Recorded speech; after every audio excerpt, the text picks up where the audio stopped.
యేసుక్రీస్తు అతి పరిశుద్ధ నామములో మీ అందరికీ నా హృదయపూర్వక వందనాలు చెల్లిస్తా ఉన్నాను. ఈ నూతన సంవత్సరంలో మీ అందరితో కలిసి ఈ రీతిగా దేవుని మందిరంలో చేరి ఆయన సన్నిధిని అనుభవించుటకు దేవుడు నాకు ఇచ్చిన ఈ ఆధిక్యతను బట్టి నేను ప్రభువుకు వందనాలు చెల్లిస్తా ఉన్నాను. మొట్టమొదటిగా నన్ను ప్రేమతో ఆహ్వానించిన సంఘానికి, ప్రత్యేకంగా సంఘ కాపరి రెవరెండ్ ఎం ఉదయ్ శామ్యుల్ గారికి, అదే రీతిగా ప్రెసిడెంట్ వై అబ్రహాం గారికి, అదే రీతిగా సహోదరులు వై వెంకటేష్ గారికి, అదే రీతిగా ట్రెజరర్ కె ఇమాన్యుయల్ గారికి, కార్యవర్గమునకు, స్త్రీల సమాజం వారికి, యవనస్తులకు, చిన్న బిడ్డలకు, చేరివచ్చిన మీ అందరికీ కూడా నా హృదయపూర్వక వందనాలు చెల్లిస్తూ ఉన్నాను. నూతన సంవత్సర శుభాకాంక్షలు తెలియజేస్తాను. దేవుడు గడిచిన సంవత్సరం అంతయు కూడా ఏ రీతిగా అయితే తన విశ్వాస్యతను మానక మన ఎడల చూపిస్తూ బలపరుస్తూ వస్తూ ఉన్నాడో, రానున్న సంవత్సరంలో కూడా అధికమైన మేళ్ల చేత ప్రభు మనల్ని నింపి ఆయన సాధనాలుగా గొప్పగా వాడుకోవాలని నా యొక్క ప్రార్థన. అదే రీతిగా మా స్థానిక సంఘము బ్యాప్టిస్ట్ చర్చ్ సౌత్ లాలగూడ సంఘము తరఫున మా ప్రెసిడెంట్ గారు ఎం క్రిస్టఫర్ గారు, వారి కార్యవర్గము తరఫున, సంఘమంతటి తరఫున కూడా మీ అందరికీ నూతన సంవత్సర శుభాకాంక్షలు తెలియజేస్తున్నాం. మరి ప్రత్యేకంగా ఈ మందిరాన్ని చూస్తే చాలా సంతోషము అనిపిస్తూ ఉన్నది.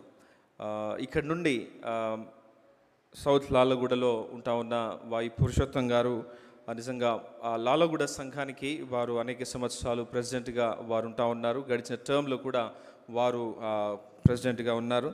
వారు ఎప్పుడు కూడా బేతెల్ సంఘం గురించి మాకు అనేకమైన విషయాలు పంచుకుంటూ ఉన్నారు. వారు చెప్పిన మాట ఏంటంటే, ఇక్కడ మందిరం లేనప్పుడు ఒక చెట్టు కింద అందరం కూడా ఆరాధన చేసుకోవడానికి మేము వచ్చేవారము. ప్రతి శనివారము వచ్చి ఆ ప్లేస్ అంతా కూడా అలికి ఒకవేళ క్లీన్ చేసుకొని, ఆదివారము మందిరం అంటే ఆదివారము ఆరాధన మేము చేసుకొని ఆ తదుపరి మిగతా కార్యక్రమాలు మేము చేసుకునే వారమని ఎంతో గొప్ప సాక్ష్యము వారు చెప్పి ఉన్నారు. కనుక అంచెలంచెలుగా బేతెల్ బ్యాప్టిస్ట్ సంఘమును ప్రభు దీవించి బలపరిచి ఆయన నడిపిస్తున్న విధానాన్ని బట్టి ప్రభువుకు ఎంతగానో వందనాలు చెల్లిస్తూ ఉన్నాను. కనుక ప్రభు కార్యములు చేస్తూ ఉన్నాడు. అంటే మనుషులు లేకుండా ప్రభు కార్యములు చేయడు.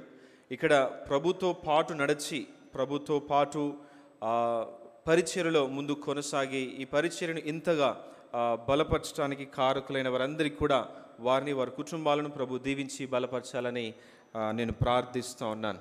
కనుక కొద్ది నిమిషాలు మనము దేవుని వాక్యాన్ని మనము వినడానికి ప్రయత్నం చేద్దాం. ఎంతమంది వాచ్ నైట్ సర్వీస్లో ఉన్నారు? అందరూ ఉన్నారా? ఓకే. ఎప్పటి వరకు అయింది watch night service? Night 1 o'clock. Good. అందరూ మంచిగా నిద్రపోయారా? వాచ్ నైట్ సర్వీస్లో కాదు, అయిపోయిన తర్వాత అంటున్నారు. ఒకవేళ మీకు సరైన విశ్రాంతి దొరకకపోతే సామాన్యంగా వాక్య పరిచర్య చేసేటప్పుడు చాలామంది దేవుని సన్నిధిలో ఏముందంట? నిత్య సుఖములు, నిత్య విశ్రాంతి ఉన్నదని చాలామంది నిద్రపోతూ ఉంటారు. కనుక మీ అందరినీ కూడా నేనేం నిద్రపుచ్చను. కొద్ది నిమిషాలే దేవుని వాక్యాన్ని మనము జాగ్రత్తగా గమనించుకుందాం. అటు ఇటు తిరగకుండా, ఒకవేళ మీ సెల్ ఫోన్స్ ఉంటే సెల్ ఫోన్స్ని పక్కన పెట్టేసి, ఒకవేళ దేవుని వాక్యం మీదనే, క్రీస్తు మీదనే మనము మన హృదయాన్ని కేంద్రీకరించి కొద్ది నిమిషాలు దేవుని వాక్యాన్ని వినడానికి మనము ప్రయత్నం చేద్దాం. ఎఫెసీలకు రాసిన పత్రిక 4వ అధ్యాయము. ఎఫెసీయులకు రాసిన పత్రిక 4వ అధ్యాయము. ఒక వచనం మనం చదువుకుందాం. 15వ వచనము. అమ్మ చదవండి. ఎవరు? ఓకే సరే నేను చదువుతూ ఉన్నాను. ఎఫెసీయులకు రాసిన పత్రిక 4వ అధ్యాయం 15వ వచనము. ప్రేమ కలిగి సత్యము చెప్పుచు క్రీస్తు వలె ఉండుటకు మనం అన్ని విషయములలో ఎదుగుదుము. ప్రార్థన చేసుకుందాం. పరిశుద్ధుడైన తండ్రి, మహోన్నతుడా, సర్వోన్నతుడా, సర్వాధికారి, నీకు వందనాలు చెల్లిస్తున్నాం ప్రభువా. బేతెల్ బ్యాప్టిస్ట్ సంఘమును బట్టి నీకే స్తోత్రాలు.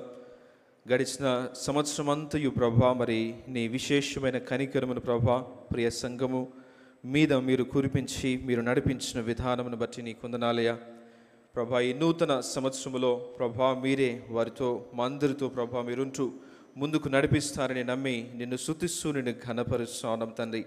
ప్రత్యేకంగా తండ్రి ఈ ఆరాధనలో మరి వాక్యము మనం వింటుండగా నీ యొక్క సన్నిధి మాతో కూడా ఉంచండి ప్రభా. నీ వాక్యమును తండ్రి ప్రభా మరి వింటుండగా ప్రభా నీ స్వరమును మేమందరం కూడా తండ్రి మరి వినగలుటకు ప్రభా మీరు మాకు సహాయం ఇచ్చేయండి. నన్ను ప్రత్యేకంగా ప్రభా మీరు బలపరచండి తండ్రి. నీ సిలువ చాటును మరుగుపరిచి మీరేమందరితో మాట్లాడవలసిందిగా కోరుతూ యేసు క్రీస్తు అతి పరిశుద్ధ నామములో అడిగి వేడుకొంచున్నాము తండ్రి, ఆమేన్. మంచిది. మరొకసారి యేసు క్రీస్తు అతి పరిశుద్ధ నామములో మీ అందరికీ నా హృదయపూర్వక వందనాలు చెల్లిస్తూ ఉన్నాను. దేవుడు గడిచిన సంవత్సరం అంతయు మనల్ని కాపాడి బలపరిచి ఆయన మన పక్షమున మన కుటుంబాల పక్షమున చేసిన మేలన్నిటికై ప్రభువుకు నేను వందనాలు చెల్లిస్తూ ఉన్నాను. కనుక ఒకవేళ బహుశా వాచ్ నైట్ సర్వీస్లో మీరు నిజంగా మీ జీవితం అంతా కూడా గడిచిన సంవత్సరము ఏ రీతిగా ఉన్నది, ఏ రీతిగా ప్రభుతో మీరు నడిచారు, ఏ రీతిగా ప్రభు యొక్క ఆశీర్వాదాలు మీరు పొందారు, ఇవన్నీ కూడా బహుశా ఆయన సన్నిధిలో మీరు మీ జీవితాలను పరీక్ష చేసుకునే సిద్ధపాటుతో ఇక్కడ కూర్చున్నారని నేను నమ్ముతా ఉన్నాను. కనుక ప్రతి న్యూ ఇయర్ అదే రీతిగా ప్రతి దినము కూడా నీవు నేను జ్ఞాపకం చేసుకోవాల్సిన కొన్ని సత్యములు ఏంటి అని అంటే, మనము అసలు దేవుడు మన పక్షమున ఏమి మేలు చేస్తూ ఉన్నాడు, ఆయన ఎందుకు మేలు చేస్తూ ఉన్నాడు, వాటిని మనము జ్ఞాపకము చేసుకొని మన మీద ఉంచబడ్డ బాధ్యత కూడా ఏమైనదో ఒకసారి మనం ఆలోచన చేసి మనము ముందుకు వెళ్ళాల్సిన అవసరత ఎంతైనా ఉంటా ఉన్నది.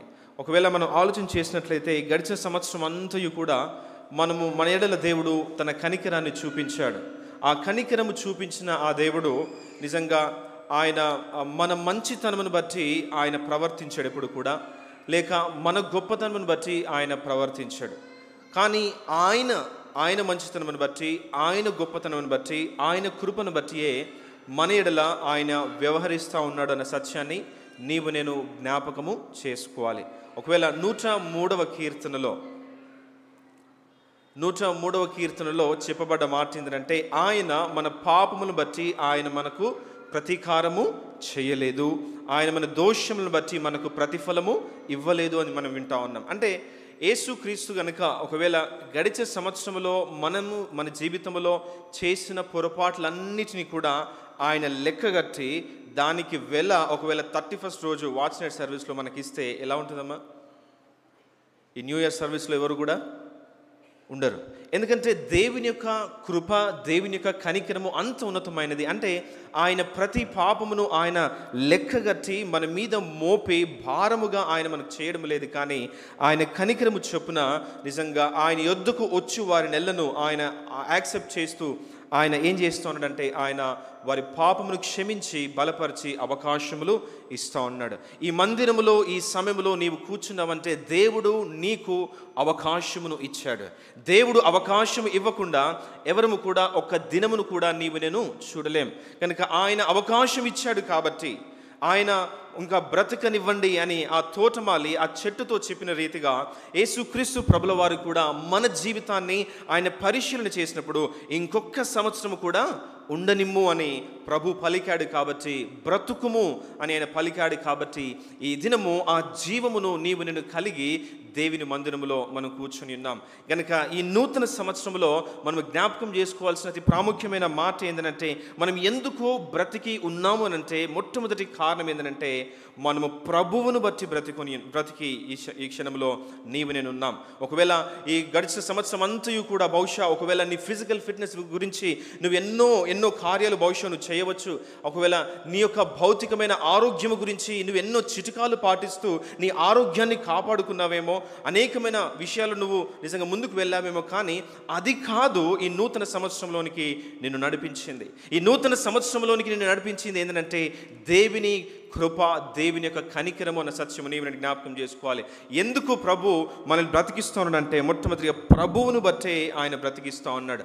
ఒకవేళ మలాకి గ్రంథంలో 3వ అధ్యాయం, మనందరికీ తెలిసిన వాక్య భాగమే మలాకి గ్రంథము 3వ అధ్యాయంలో చాలా చక్కని మాట మనకు కనిపిస్తూ ఉన్నది. 6వ వచనములో యెహోవానైన నేను మార్పు లేని వాడును గనుక యాకోబు సంతతి వారైన మీరు లయము కాలేదు. అంటే దాని అర్థం ఏంటిది? ఒకవేళ దేవుడే గనక మార్పు చెందేవాడంటే ఖచ్చితంగా మనకు భవిష్యత్ అనేది లేదు. ఈ దినము మనము ఈ సంవత్సరంలో అడుగు పెట్టామంటే దాని అర్థం ఏంటంటే అది ప్రభువును బట్టి అడుగు పెట్టాము. ఆయన మన ఎడల ఆయన మారక, ఆయన మన ఎడల మార్పు చెందక నిజంగా ఆయన మన ఎడల వ్యవహరిస్తూ ఉన్నాడు. కాబట్టి నిజంగా ఆయన మనతో చేసిన నిబంధనకు ఆయన కట్టుబడి ఉన్నాడు. కాబట్టి ఇంకా మన కంఠములో ప్రాణము ఉన్నది కనుక ప్రభుకు ఈ దినము నీవు నేను వందనాలు చెల్లించాల్సిన అవసరత ఎంతైనా ఉన్నది. ఒకవేళ విలాపవాక్యములు 3వ అధ్యాయం 22వ వచనంలో నూతనముగా ఆయనకు వాత్సల్యత పుట్టుతా ఉన్నది అంట. దినదినము నూతనముగా మన ఎడల ఆయన వాత్సల్యత నిజంగా కనపరుస్తూ ఉన్నాడు. కాబట్టి ఈ దినాన్ని నీవు నేను చూడగలుగుతా ఉన్నాం. కనుక ఒకవేళ సొలొమోను చెప్తా ఉన్నాడు, ఈ సూర్యుని కింద ఏది కూడా నూతనమైనది లేదు, ఇంతకు ముందు జరిగినవే మరలా జరుగుతూ ఉన్నాయి. కానీ నూతనమైనవి ఏమైనా ఉన్నవంటే అవి ప్రభువునకు చెందినవే, యేసు క్రీస్తునకు చెందినవే అని నీవు నేను జ్ఞాపకం చేసుకోవాలి. కనుక his mercies are new every morning అన్న మాట అక్కడ మనం చూస్తాను. ఆయనకు దినదినము ఎవరి ఎడల వాత్సల్యత పుడుతూ ఉన్నది? నీ ఎడల నా ఎడల వాత్సల్యత పుడుతూ ఉన్నది. కనుక గడిచిన దినము నిజంగా ప్రభు నన్ను గమనించినప్పుడు, నా జీవితాన్ని పరిశీలన చేసినప్పుడు, నా స్థితిగతులు ఆయన చూచినప్పుడు నన్ను చూచి ఆయన హృదయములో వాత్సల్యత పుట్టేది. కాబట్టి ఈ దినము నేను జీవము కలిగి ఆయన మందిరములోనికి నేను అడుగు పెట్టాను. ఆయనకు వాత్సల్యత పుట్టకపోతే నిజంగా నాకు భవిష్యత్తు లేదు. కనుక ఈ దినము నేను బ్రతికి ఉన్నాను. ఎందుకనంటే నా ప్రభువును బట్టి. నా ప్రభువు నా ఎడల దినదినము వాత్సల్యత చూపిస్తూ ఉన్నాడు, కనికరము చూపిస్తూ ఉన్నాడు, నిజంగా నన్ను ప్రేమిస్తూ ఉన్నాడు, నాకు అవకాశములు ఇస్తూ ఉన్నాడు, నా పాపమును కడుగుతూ ఉన్నాడు, బలపరుస్తూ ఉన్నాడు. కాబట్టి నేను ఇంకా బ్రతికున్నాను. ఒకవేళ నెహెమ్యా గ్రంథములో నిజంగా వారు అప్పుడే బబులోను చెర నుండి బయటికి వచ్చి వారు అనేకమైన కార్యాలు చేసి నిజంగా దేవుని ధర్మశాస్త్రము మరలా అక్కడ ఎజ్రా వారందరూ కూడా ఓపెన్ చేసి ప్రజలందరి ఎదుట చదువుతూ ఉన్నప్పుడు నిజంగా వారు ప్రభు గురించి కొన్ని మాటలు చెప్తా ఉన్నారు. ఆ మాటలు మనం చూసామా? నెహెమ్యా గ్రంథము 9వ అధ్యాయము 31వ వచనము లేక 30వ వచనం నుండి కూడా చదువుతాను చూడండి. నీవు అనేక సంవత్సరములు వారిని ఓర్చి నీ ప్రవక్తల ద్వారా నీ ఆత్మచేత వారి మీద సాక్ష్యము పలికితివి గాని వారు వినకపోయిరి. కాగా నీవు ఆయా దేశంలో ఉన్న జనుల చేతికి వారికి అప్పగించితివి. అయితే నీవు మహోపకారివైయుండి వారిని బొత్తిగా నాశనము చేయకయు విడిచిపెట్టకయు ఉంటివి. నిజముగా నీవు కృపా కనికరము గల దేవుడవై ఉన్నావు కదా. ఇక్కడ కూర్చున్న ఎంతమంది ఈ నూతన సంవత్సరము నన్ను బట్టి నా కుటుంబాన్ని బట్టి నేను చేసే భక్తిని నీతిని బట్టి నేను బ్రతికున్నాను ఒకవేళ నీవు నేను అనుకున్నట్లయితే నిజంగా మనం ఇంకా ప్రభువును అర్థము చేసుకున్నట్టే. ఇక్కడ దేవుని వాక్యం బోధిస్తున్న సత్యం ఏంటంటే ఆ ప్రభు ఏం చేస్తున్నాడంటే నన్ను ఏం చేస్తున్నాడమ్మా చెప్పాలి. ఒకవేళ మీరు ఇలాగ మాట్లాడకపోతే నిద్ర వస్తుంది కదా. ప్రభు ఏం చేస్తా ఉన్నాడు? నన్ను ఓర్చుకుంటున్నాడు కదా, ఓర్చుకుంటున్నాడు. ఆ మాట చూడండి 30వ వచనంలో, నీవు అనేక సంవత్సరములు వారిని ఓర్చుకున్నావు. నువ్వు ఎన్ని సంవత్సరములు దేవుని మందిరంలో గడుపుతా ఉన్నావు అంటే అన్ని సంవత్సరములు ప్రభు నిన్ను ఓర్చుకుంటా ఉన్నాడు. ప్రభు నీ మీద విశేషమైన కనికరమును ఆయన చూపిస్తూ ఉన్నాడు. కాబట్టి నిజంగా ఈ యొక్క సంవత్సరమును నీవు నేను చూస్తాను. అందుకే ఆయన అంటా ఉన్నాడు, నీవు కృపా కనికరము గల దేవుడవై ఉన్నావు. నిజంగా నువ్వు చేసిన నిబంధనను నిలుపుచు కృప చూపునట్టి మహాపరాక్రమశాలియు భయంకరవగు మా దేవ, అశ్షూరు రాజుల దినం మొదలుకొని ఈ దినం వరకు మా మీదికి, మా రాజుల మీదికి, ప్రధానుల మీదికి, మా పితరుల మీదికి, నీ జనులందరి మీదికి వచ్చిన శ్రమంతయు నీ దృష్టికి అల్పముగా ఉండకుండును గాక కదా. ఒకవేళ ఇక్కడ 33వ వచనంలో నెహెమ్యా అక్కడున్న ప్రజలందరూ కూడా ఒక గొప్ప ఒప్పుకోలు వారు చేస్తూ ఉన్నారు. అన్నమాట ఏంటంటే, మా మీదికి వచ్చిన శ్రమలన్నిటినీ చూడగా నీవు న్యాయస్థుడవే, నీవు సత్యముగానే ప్రవర్తించితివి, కానీ మేము దుర్మార్గులమైతమే. ప్రభువును ఎరిగిన ప్రతి క్రైస్తవుడు కూడా నిజంగా 31st నైట్ రోజు వారు ఏమని ఒప్పుకుంటారంటే, ప్రభువా నేను దుర్మార్గుడను, ప్రభువా మేమందరం కూడా దుర్మార్గులమైతమే, కానీ నీవు మా ఎడల మీ విశేషమైన కనికరము చూపించావు. అనేక సంవత్సరములు మమ్మల్ని ఓర్చావు, మా బలహీనతను ఓర్చావు, మా జీవితంలో ఉన్న పాపంను మీరు ఓర్చారు. ఈ సమస్యను కూడా ఓర్చి అన్నీ కూడా మీరు మీరేం చేశారంటే నూతన ఒక సంవత్సరంలోనికి మీరు మమ్మల్ని అడుగు పెట్టింప చేశారని ఖచ్చితంగా నీవు వందనాలు చెల్లించగలుగుతూ ఉంటాం. అక్కడ నిజంగా నెహెమ్యా కూడా అంటా ఉన్నాడు, ప్రభువా మా మీదికి వచ్చిన ఉపద్రవం అంతా కూడా చూడగా, మా మీదికి వచ్చిన శాపం అంతా కూడా చూడగా, మా మీదికి వచ్చిన ఈ శ్రమలన్నిటినీ కూడా మేము చూడగా నీవు న్యాయముగానే ప్రవర్తించితివి, కానీ మేము దుర్మార్గులమైతేమి.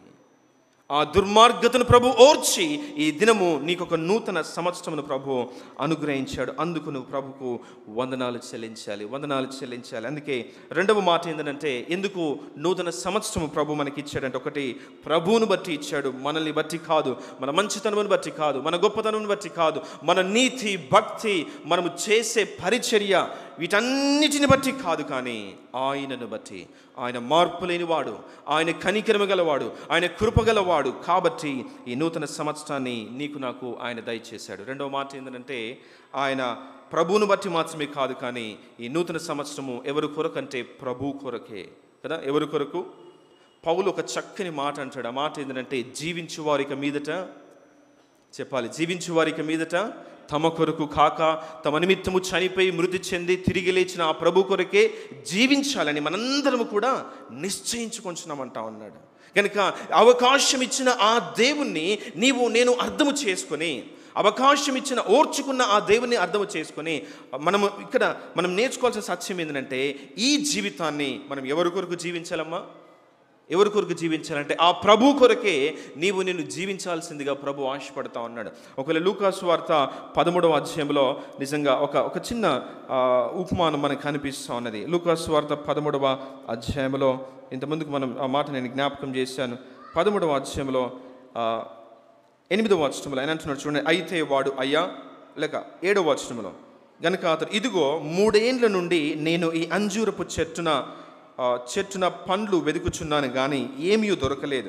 దీనిని నరికివేయుము, దీని వలన ఈ భూమి ఎలా వ్యర్థమైపోవాలని ద్రాక్ష తోటమాలతో చెప్పాను. 8వ వచనం, అయితే వాడు అయ్యా, నేను దాని చుట్టూ త్రవ్వి ఎరువు వేయు మట్టుకు ఈ సంవత్సరము కూడా ఉండనిమ్ము, అది ఫలించినా సరి, లేని ఎడల నరికించి వేయమని అతనితో చెప్పాను కదా. ఎందుకు ఈ నూతన సంవత్సరం ప్రభు నీకు నాకు ఇచ్చాడంటే, ప్రభు కొరకు నేనేం కావాలమ్మా? నేను ఫలించాలి. నేను ఫలించుటకే దేవుడు ఈ నూతన సంవత్సరంలోనికి ప్రభు నన్ను ఆయన ప్రవేశపెట్టాడు అన్న సత్యాన్ని నేను జ్ఞాపకం చేసుకోవాలి. ఒకవేళ పేతురు రాసిన 2వ పత్రికలో ఇంకొక మాట కూడా ఉంటుంది. నిజంగా పేతురు రాసిన 2వ పత్రిక 3వ అధ్యాయము 9వ వచనంలో చాలా శ్రేష్టమైన మాట, మనం ఇంకా మారుటకు అన్న మాట. పేతురు రాసిన 2వ పత్రిక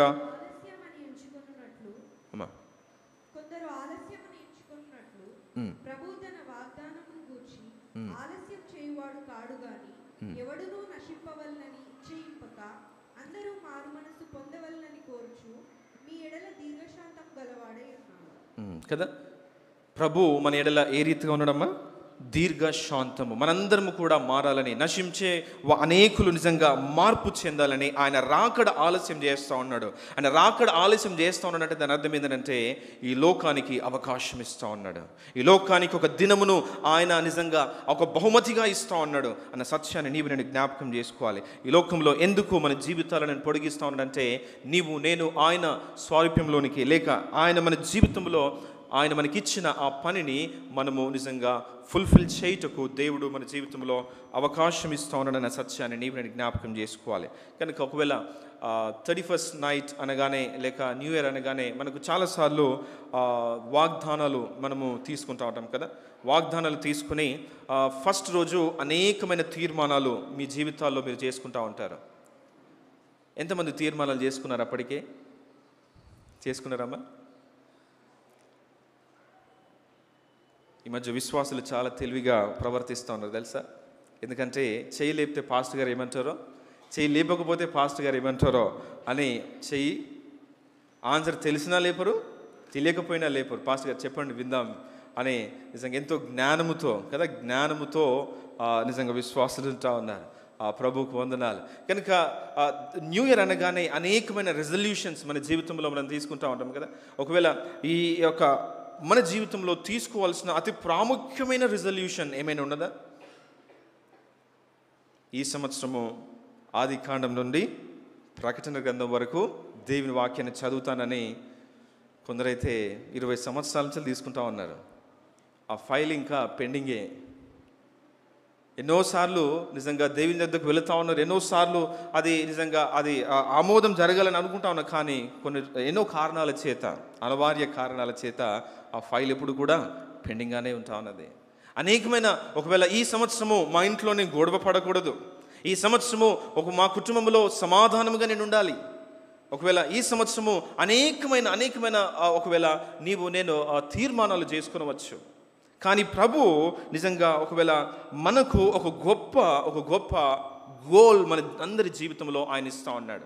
అసలు వాస్తవంగా క్రైస్తవులమైన నేను ఈ లోకంలో ఎందుకున్నాము అని ఇక్కడ ఎఫెసీయులకు రాసిన పత్రికలోనే అక్కడ కనిపిస్తూ ఉన్నది కదా. ఒకవేళ ఆయన అంటున్న మాట చూడండి, 11వ వచనంలో మనమందరం అంటే బేతెల్ బ్యాప్టిస్ట్ సంఘంలో ఉన్న ప్రతి విశ్వాసి కూడా మనమందరము 11వ వచనం, మనమందరము విశ్వాస విషయంలోను దేవుని కుమారుని గూర్చిన జ్ఞానం విషయంలోను ఏకత్వము పొంది సంపూర్ణ పురుషుల మగు వరకు, అనగా క్రీస్తునకు కలిగిన సంపూర్ణతకు సమానమైన సంపూర్ణత కలవారు మగు వరకు ఆయన ఇలాగూ నియమించును కదా. ఈ దినము బేతెల్ బ్యాప్టిస్ట్ సంఘమునకు ప్రభు జ్ఞాపకం చేస్తున్న మాట ఏంటంటే, ప్రియ సంఘమా నువ్వు కేవలము ప్రతి దినము 3 గంటలు ప్రార్థన చేయడం మాత్రమే కాదు, ప్రతి దినము దేవుని వాక్యము చదవడం మాత్రమే కాదు, నీ ఇంట్లో సమాధానంగా ఉండాలని నిశ్చయించుకోవడమే మాత్రమే కాదు, ఒకవేళ నిజంగా నాన్ వెజ్కి దూరంగా ఉండాలని నీవు నిశ్చయించుకోవడమే కాదు, ఈ రీతిగా అనేకమైన రిజల్యూషన్స్, ఇది ప్రాముఖ్యమైనవి కావు. కానీ దేవుడు నిజంగా మనందరికీ ఇస్తున్న ఒక గొప్ప హోంవర్క్ ఏంటంటే, ఈ నూతన సంవత్సరంలో అందరు వినాలి, ఈ నూతన సంవత్సరంలో మనమందరము క్రీస్తు స్వరూప్యములోనికి మార్చబడాలి. ఎవరి స్వరూపంలోనికి మార్చబడాలి?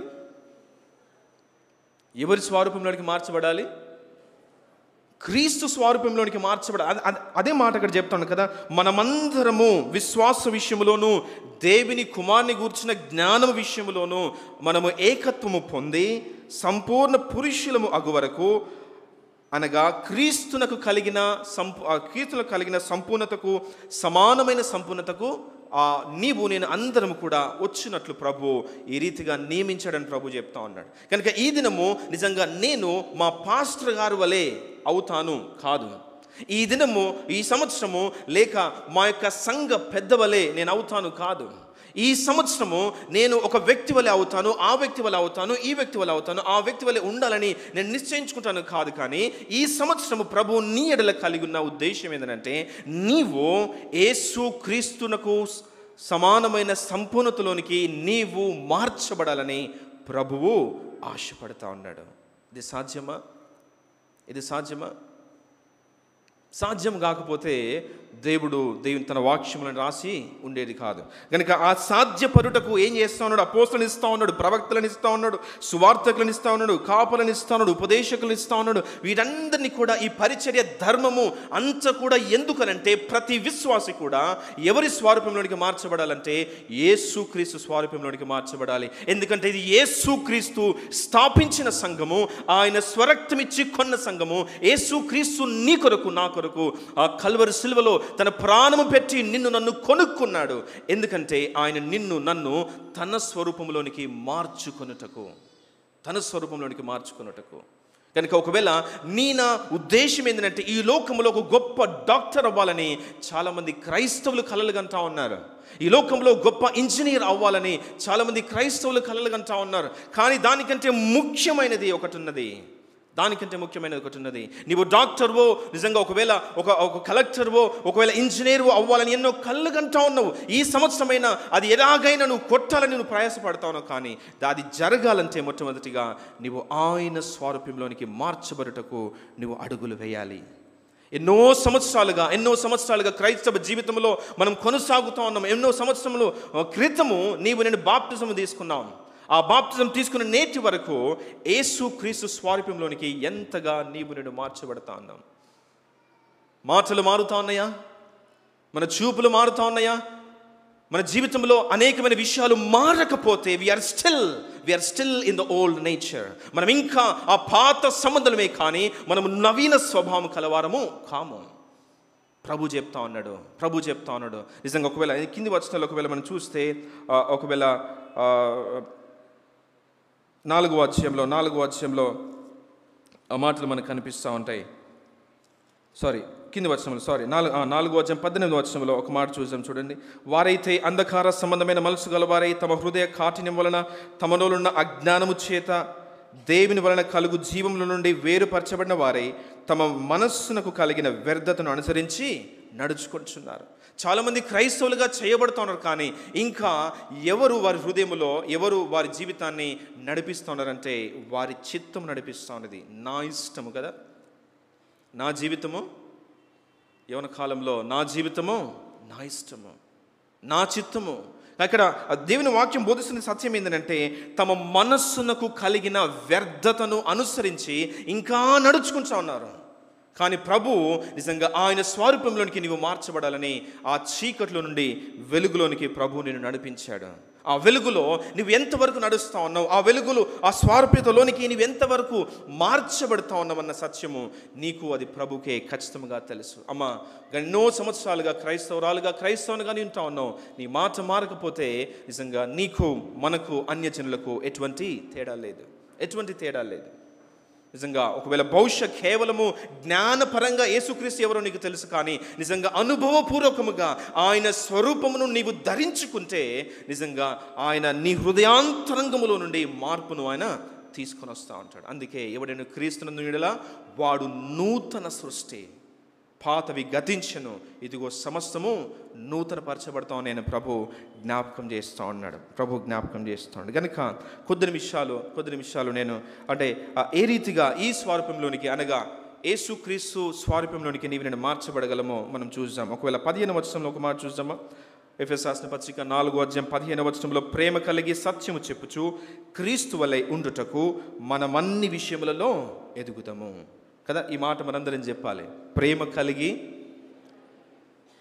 కొంచెం సండే స్కూల్లో వాక్యం చెప్పినట్టు చెప్పాలి. ఎందుకంటే ప్రేమ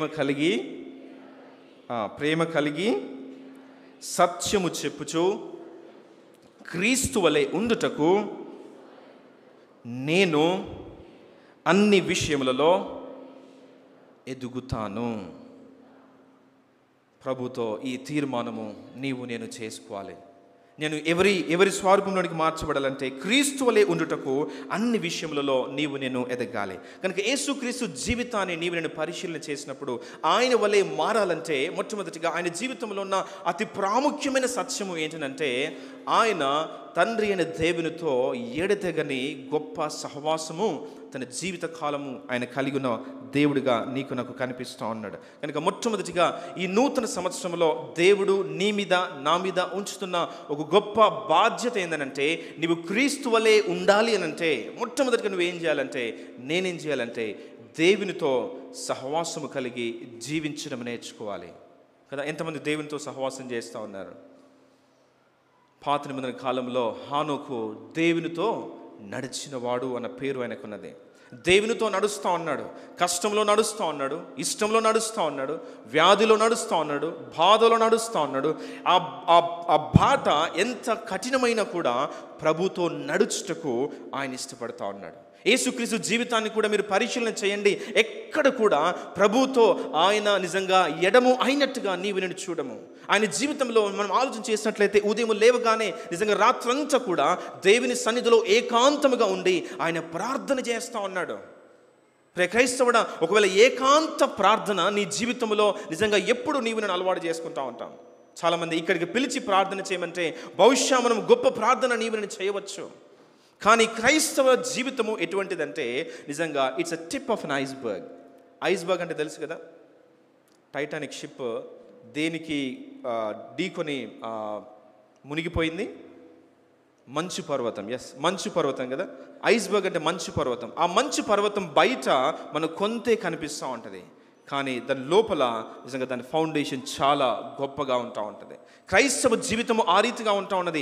ఈ దినము నిజంగా మనం బయట కనిపించాలని, బయట మన భక్తి కనిపించాలని, బయట మన మాట కనిపించాలని, బయట మన పాట కనిపించాలని, బయట మన ప్రార్థన, మన ప్రసంగము ఇవన్నీ కనిపించాలని నువ్వు ప్రయాసపడతా ఉన్నావు. ఈ ప్రయాస ఈ సంవత్సరంతో నీవు నేను బంధు పెట్టాలని ప్రభు ఆశపడతా ఉన్నాడు. మన ప్రయాస ఎక్కడ ఉండాలంటే ఏకాంత సమయములో. నువ్వు ఏకాంతముగా ప్రభుతో నువ్వు అనేక సమయము ఆయన సన్నిధిలో గడిపే అనుభవం నీకు ఉండాలి. ఆ అనుభవం నీకుంటే నిజంగా ఆ అనుభవంలో ఒకవేళ నీవు కొనసాగితే నిజంగా బయట నిజంగా అప్పుడు నీవు దీవించబడతా ఉంటావు. అందుకే యేసుక్రీస్తు చెప్తున్న మాట ఏంటంటే, మీరు ప్రార్థన చేయనప్పుడు మీరు మీ ఇంట్లోనికి వెళ్ళి మీ గదిలో నిజంగా me go in to your closet and close your room and pray an to the lord అని మాట అక్కడ మనం చూస్తాను. మీరు మీ యొక్క రహస్యమందు ఆ గదిలోనికి మీరు వెళ్ళి మీరు ప్రార్థన చేయండి, అప్పుడు రహస్యమందు చూచున్న మీ తండ్రి నీకు ప్రతిఫలం ఇస్తా ఉన్నాడు. ఈ దినము బయట ప్రార్థన చేయాలని ఆశ మనకున్నది, బయట మనకు కనిపించాలని ఆశ మనకున్నది, మన పేరు చెప్తే అనేక మంది గుర్తుపట్టాలని ఆశ మనకున్నది, అనేక మంది నోటిలో నిజంగా మన పేరు నానాలన్న ఆశ మనకున్నది. కానీ క్రైస్తవ్యం అంటే అది కాదు, బయటకు కనిపించేది కాదు. క్రైస్తవ్యం అంటే what you do when you're alone. నీవు ఏకాంతముగా ఉన్నప్పుడు నువ్వేమి చేస్తా ఉన్నావు, ఏకాంతముగా ఉన్నప్పుడు ఆ ప్రభుతో ఎంత సమయము నీవు గడుపుతా ఉన్నావు అన్న సత్యము నీవు జ్ఞాపకం చేసుకోవాలి. చాలామంది క్రైస్తవులు ప్రార్థన చేసేటప్పుడు ప్రార్థన అంటే ఏమనుకుంటారంటే ఒక సావుకారి కొట్టు అనుకుంటారు కదా. వారు ఏం చేస్తారు, వెళ్ళి ఒక లిస్ట్ అంతా కూడా దేవుని చేతిలో పెట్టి వారు నిజంగా మా ప్రార్థన అయిపోయింది అని అనుకుంటా ఉంటారు. ప్రార్థన ఒక సావుకారు కొట్టు కాదు.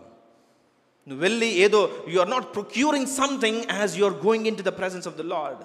నువ్వు ఆయనతో ఇట్ ఈస్ ఎ కమ్యూనియన్, అది ఒక సహవాసము. దేవునితో నీవు ఏకాంతముగా ఆ సహవాసము నిజంగా చేయకపోతే నిజంగా నీ జీవితంలో అనేకమైన విషయాలు నిజంగా అవి పడిపోయే అవకాశము ఖచ్చితంగా ఉంటా ఉన్నది. ఈ నూతన సంవత్సరంలో నిజంగా నీవు దేవునితో ఏకాంతముగా గడపాలని ప్రభు ఆశపడతా ఉన్నాడు. చాలామంది అవును బయట మనము ఇంట్లో ఎంత ప్రార్థన చేస్తే ఉన్నది నిజంగా అది ఎవరు చూస్తూ ఉన్నారు, దానికి ఎక్కడ ప్రతిఫలం వస్తూ ఉన్నదని చాలాసార్లు మనం అనుకుంటూ ఉంటాం. ఒక మాట చూసామా, పాత నిబంధన కాలంలోనే ఒక భక్తుడు చాలా చక్కని మాటలు చెప్పాడు. ఆ మాటలు చెప్తే నిజంగా చాలాసార్లు మనకు భయం వేస్తుంది. హగ్గై గ్రంథము మొదటి అధ్యాయము హగ్గై గ్రంథము మొదటి అధ్యాయము 5వ వచనం నేను చదువుతున్నా చూడండి. కాబట్టి సైన్యములకు అధిపతి యెహోవా సెలవిచ్చినదేమనగా, మీ ప్రవర్తన గూర్చి ఆలోచించుకొనుడి. మీరు విస్తారముగా విత్తినను మీకు కొంచెమే పండెను. మీరు భోజనము చేయుచున్నను ఆకలి తీరకయున్నది, పానము చేయుచున్నను దాహము తీరకయున్నది, బట్టలు కప్పుకొనుచున్నను చలి ఆగకున్నది. పనివారు కష్టము చేసి జీతము సంపాదించుకొనినను జీతము చినిగిపోయిన సంచిలో వేసినట్టుగా ఉన్నది. ఎప్పుడైనా ఇది అనిపించిందమ్మా కదా? ఎంత సంపాదించినా కూడా ఏమీ నిలవడం లేదు, ఎంత సంపాదించినా కూడా సరిపోవడం లేదు, ఎంత సంపాదించినా కూడా అది నిజంగా ఒక చినిగిపోయిన సంచిలో వేసినట్టుగా ఉన్నది. ప్రాబ్లం నీ సంపాదనలో లేదు, ప్రాబ్లం నీ జాబ్లో లేదు. చాలామంది ఏం చేస్తారంటే ఇంకా హై పే ఇచ్చే జాబ్కి వారు ఏం చేస్తారు, అప్లై చేసుకుంటారు. That's not the problem. ఆ ప్రాబ్లం ఏంటంటే నీ ప్రవర్తన గురించి నువ్వు ఆలోచన చేసుకోవాలని ప్రభు ఆశపడతా ఉన్నాడు. నీ ప్రవర్తన ప్రభుతో, నీ ప్రవర్తన దేవునితో, నీ సహవాసము సరిగా ఉన్నట్లయితే నిజంగా ఆ సహవాసం యొక్క ప్రభావము ప్రతి విషయం మీద ఉంటుందని దేవుని వాక్యం బోధిస్తూ ఉన్నది. నువ్వు తిన్నా కూడా నిజంగా ఆకలిగా అనిపిస్తూ ఉన్నది, తిన్నా కూడా తృప్తి లేదు, ఎంత తాగినా కూడా నిజంగా తృప్తి లేదు, శరీరానికి తృప్తి లేదు. ఎంత నిద్రపోయినా కూడా శరీరానికి విశ్రాంతి దొరకడం లేదు. ఎందుకనంటే సమస్య నీ శరీరంలో లేదు, నీ ఆత్మలో ఉన్నది. ఆ ఆత్మను దేవుని సన్నిధిలో ఒకవేళ నీవు గడపగలిగితే ప్రభు ఎంతగానో నన్ను ఆయన దీవించి బలపరచడన్న సత్యం నీవు జ్ఞాపకం చేసుకోవాలి. ఒకవేళ నీవు నేను జ్ఞాపకం చేసుకున్నట్లయితే గడిచిన సంవత్సరంలో ఎంత ఆయనతో నీవు సహవాసము చేసావనకు తెలియదు, కానీ ఈ సంవత్సరము ప్రభు ఆశపడతా ఉన్నాడు. He's giving an open invitation that he wants to really fellowship with you. నీతో సహవాసము చేయుటకు ఆయన ఇష్టపడతా ఉన్నాడు. కేవలం ప్రార్థనను వెళ్ళి నువ్వు దేవునికి నిజంగా చాలామంది ప్రార్థనలో దేవునికి బోధిస్తూ ఉంటారు కదా. ప్రభా ఇది చెయ్యి, ఇది చెయ్యి, అది చెయ్యి, ఇలాగ చెయ్యి, ఇది చెయ్యి అని దేవునికే నువ్వు బోధిస్తూ ఉన్నావు. దేవుని చిత్తాన్ని నీవు తెలుసుకోవడానికి కాదు, కానీ దేవునికి అన్నీ తెలియనన్నట్టుగా అనేకమైన విషయాలు దేవుని సన్నిధిలోనికి వెళ్ళి బహుశా నువ్వు చెబుతా ఉన్నావేమో. కానీ మౌనముగా ఉన్నట నీకు స్తుతి చెల్లించుటే అని కీర్తనకారుడు అంటా ఉన్నాడు. నువ్వు ఈ సంవత్సరం ప్రార్థన చేయనప్పుడు నీవు ప్రార్థనలో వినడం నేర్చుకోవాలి. ఏం నేర్చుకోవాలమ్మా? ఎప్పుడైనా విన్నారా ప్రార్థనలో? ఏదైనా శబ్దం పెడితే అమ్మో దయ్యం కావచ్చు అనుకుంటారేమో. ప్రతి క్రైస్తవుడు నేర్చుకోవాల్సిన సత్యం ఏంటంటే ఆయన సన్నిధిలోనికి వెళ్ళి మనం ఏదో మాట్లాడేసి నా పని అయిపోయిందని బయటికి వచ్చేయడం కాదు. You have to be with him. ఆయనతో నీవు ఉండాలి, సహవాసము చేయాలి. ఆయన మనస్సును నీవు కలిగి నిజంగా ఆయన ఉద్దేశం ఏమో నీవు తెలుసుకొని ఆయనతో సహవాసము నిజంగా నీవు చేయాలి. అది ప్రార్థన అంటే. యేసుక్రీస్తు అనేక పర్యాయాలు ప్రార్థన చేశాడు. ఆయన శిష్యులను ఎన్నుకునేటప్పుడు ప్రార్థన చేశాడు. ఆయన ఎక్కడెక్కడ వెళ్ళి నిజంగా ఒకవేళ అద్భుత కార్యములు చేసేటప్పుడు ప్రార్థన చేశాడు. నిజంగా అద్భుత కార్యములు చేసిన తర్వాత ప్రార్థన చేశాడు కదా. ఏదైనా గొప్ప మీటింగ్స్ ఉన్నాయనుకో, మనం ప్రార్థన కూటములు పెడతాం. మీటింగ్స్ అయిపోయినాక స్తుతి కూటమి ఉండదు, ప్రార్థన కూటమి ఉండదు. యేసుక్రీస్తు జీవితాన్ని గమనిస్తే ఆయన చేసిన కార్యం ఏంటంటే ఆయన అద్భుత కార్యము అక్కడ 5,000 మందికి ఆయన ఆహారం పెట్టిన తర్వాత వెళ్ళి ఏకాంతముగా కొండ మీదకి వెళ్ళి ప్రార్థన చేయాల్సిన అవసరత ఏమున్నదమ్మా? ఏమున్నది? అయిపోయింది కదా కార్యము. ఆయన ఇంకొక కార్యం గురించి ఆయన సిద్ధపడడం లేదు, కానీ ఆ కార్యమే సాతాను దుర్వినియోగపరచకుండా ఆయన ప్రార్థన చేస్తూ ఉన్నాడు. ఈ దినము నిజంగా గొప్ప కార్యములు నిజంగా ఈ 4 గోడల మధ్యలో మనం చేస్తూ ఉన్నాము. అనేక గొప్ప కార్యములు ఈ 4 గోడల మధ్యలో మనం చేస్తూ ఉన్నాము. ఇది నా శక్తి వలన, మా శక్తి వలన, మా ప్రోగ్రామింగ్ వలన, మా స్ట్రాటజీస్ వలన జరిగినదని నిజంగా మనకు మనమే ఏం చేస్తూ ఉన్నామంటే వీఆర్ అప్రిషియేటింగ్ అవర్ సెల్వ్స్. వెళ్ళి అవును గొప్ప కార్యం ఏం చేస్తాం, మా టర్మ్లో గొప్ప కార్యం చేస్తామని నిజంగా వచ్చిన టర్మ్ వారిని ఏం చేస్తామని డిస్కరేజ్ చేస్తూ ఉన్నాం. ఇది ఎవరి టర్మ్ అయినా కూడా ఎవరి పరిచర్యమా? దేవుని పరిచర్య. ఇది నిజంగా ఒక కాంపిటీషన్గా ఉండడానికి లేదు, కానీ నిజంగా ఆత్మరూపకముగా ప్రభు కార్యములు చేయడానికి నీవు నేను పూనుకోవాలి. ఈ దినము సంఘాలలో జరుగుతున్నది ఏంటంటే ఒకరొచ్చి ఇంకొకరి మీద. ఇది బయట జరుగుతూ ఉన్నది, సంఘములో జరగకూడదు. ఇది లోక ఒరవడి, ఈ సంఘములోనికి ఆ ఒరవడి రాకూడదు. యేసుక్రీస్తు ఎందుకు ప్రార్థన చేస్తూ ఉన్నాడంటే ఇటువంటి ఒరవడి రాకుండా ఉండాలని ప్రార్థన చేస్తూ ఉన్నాడు. ఆయన 5,000 మందికి ఆహారము పంచిన తర్వాత ఆ ప్రజలు అనుకున్నారు, బహుశా ఈ వ్యక్తి మనతో కూడా ఉంటే అనేకమైన కార్యములు చేయగలడు అని చెప్పి ఈయనను రాజుగా చేద్దామని ఏం చేశారు? అందరూ పూనుకొని ఆయన వైపు పరిగెడుతూ ఉన్నారు. కానీ యేసుక్రీస్తుకు తెలుసు, సాతాను మనము చేసే కార్యములను గొప్పగా చేసామనుకున్న అనేకమైన కార్యాలను సాతాను పాడు చేయుటకు సిద్ధంగా ఉన్నది. అది పాడు చేయదంటే కార్యము అయిపోయిన తర్వాత నువ్వు మోకరించాలి. దేవుని సన్నిధిలో నువ్వు మోకరించాలి. మనం మోకరించడం లేదు, మనం ప్రార్థన చేయడం లేదు, కాబట్టి నూతన ఆత్మలు దేవుని మందిరంలోనికి రావడం లేదు. యేసుక్రీస్తు ప్రార్థన చేశాడు, ప్రభువా నీ చిత్తము నా జీవితంలో జరగాలని ఆయన ప్రార్థన చేశాడు. అనేక మంది 5,000 మంది వచ్చి అయ్యా మీరు మాకు రాజుగా ఉండాలని ఆయన వేడుకున్నా కూడా అక్కడి నుండి ఆయన పారిపోయాడు. ఎందుకంటే అది దేవుని చిత్తము కాదు. బహుశా అందుకే కదా కార్యారంభము కంటే కార్యాంతము మేలు. కార్యారంభములో ప్రయాసపడుతూ ఉన్నావు, ఉపవాసం చేస్తూ ఉన్నావు, ఏడుస్తూ ఉన్నావు, కన్నీళ్లు కారుస్తూ ఉన్నావు, కానీ బైబిల్ చెప్తా ఉన్నది కార్య అంతము చాలా చాలా ప్రాముఖ్యమైనది. దాట్ విల్ డిసైడ్ అది దేవుని కార్యమా నిజంగా దయ్యము కార్యమా, అది మనకు నిజంగా నేర్పిస్తూ ఉన్నది. కనుక ఈ సంవత్సరము ఏ రీతిగా అయితే ముందు ఉపవాస ప్రార్థన చేస్తామో అయిపోయిన తర్వాత ఉపవాస ప్రార్థన ఖచ్చితంగా మనం చేయాలి. ఆ జరిగిన కార్యము సాతాను పాడు చేయకుండానట్లు, దుర్వినియోగపరచకుండానట్లు మనం ప్రార్థన చేసే బిడ్డలంగా మనం ఉండాలి. కనుక ఒకవేళ ఇంకా అనేకమైన విషయాలు ఉన్నాయి.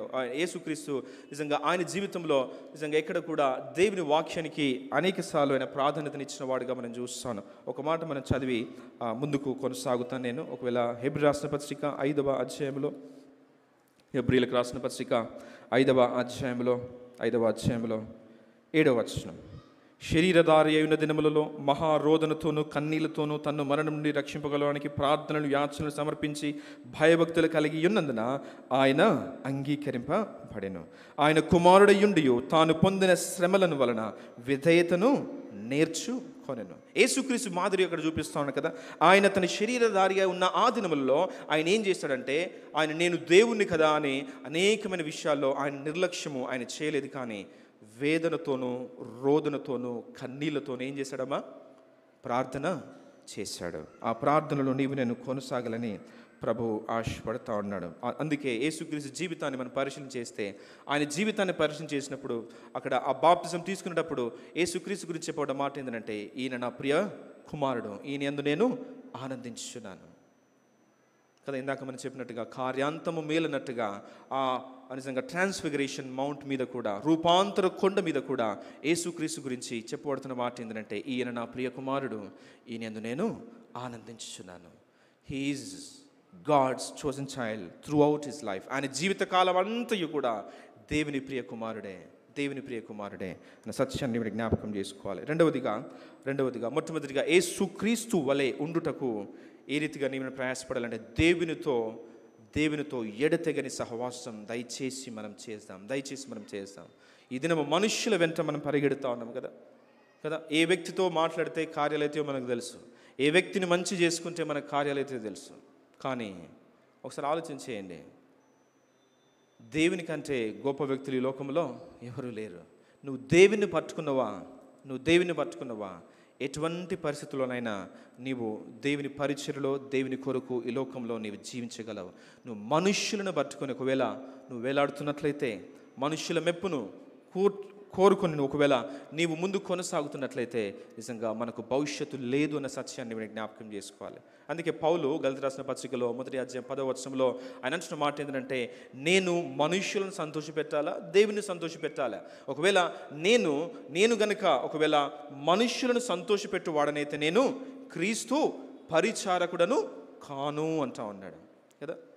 ఈ దినము దేవుని సంతోషము అనే అంశం ఉన్నదా? దేవుని ఎలాగూ సంతోషపెట్టాలి అన్న ఆలోచనలు నిజంగా చాలా తగ్గిపోయాయి. కానీ పాస్టర్ గారిని ఎలాగూ సంతోషపెట్టాలి, ప్రెసిడెంట్ గారిని ఎలాగూ సంతోషపెట్టాలి, ట్రెజరర్ గారిని ఎలాగూ సంతోషపెట్టాలి, ఈ పెద్దలను ఏ రీతిగా మనం సంతోషపెట్టాలి, సంఘస్థులను ఆ కుటుంబమును ఈ కుటుంబమును ఏ రీతిగా సంతోషపెట్టాలి. ఈ దినము మనుష్యుల పరిచర్య జరుగుతూ ఉన్నది. దేవుని పరిచర్య కావాలి. ఈ కార్యము దేవునికి ఇష్టమా? చేద్దాం. అది దేవునికి అయిష్టమా? తీసివేద్దాం కదా. ఒకవేళ నిజంగా ఎవరైనా చర్చ్కి ఏదో ఒకటి డొనేట్ చేస్తారు కదా, I'm not speaking about the mic, sorry, ఇందాక మైక్ ఇచ్చారు కదా. ఒకవేళ అనవసరమైనది ఒకవేళ డొనేట్ చేసినప్పుడు, ఒకవేళ ఆ వ్యక్తి గొప్పవాడు కావచ్చు కదా, గొప్పవాడైనప్పుడు మనం ఏం చేస్తాం? అది మందిరానికి అనవసరం మనకు తెలుసు, దట్స్ ఎ ప్లెయిన్ ఫ్యాక్ట్. ఆ వస్తువు మందిరానికి అనవసరం, కానీ ఆ వ్యక్తి సంఘానికి అవసరం. అప్పుడు మనం ఏం చేస్తామమ్మా?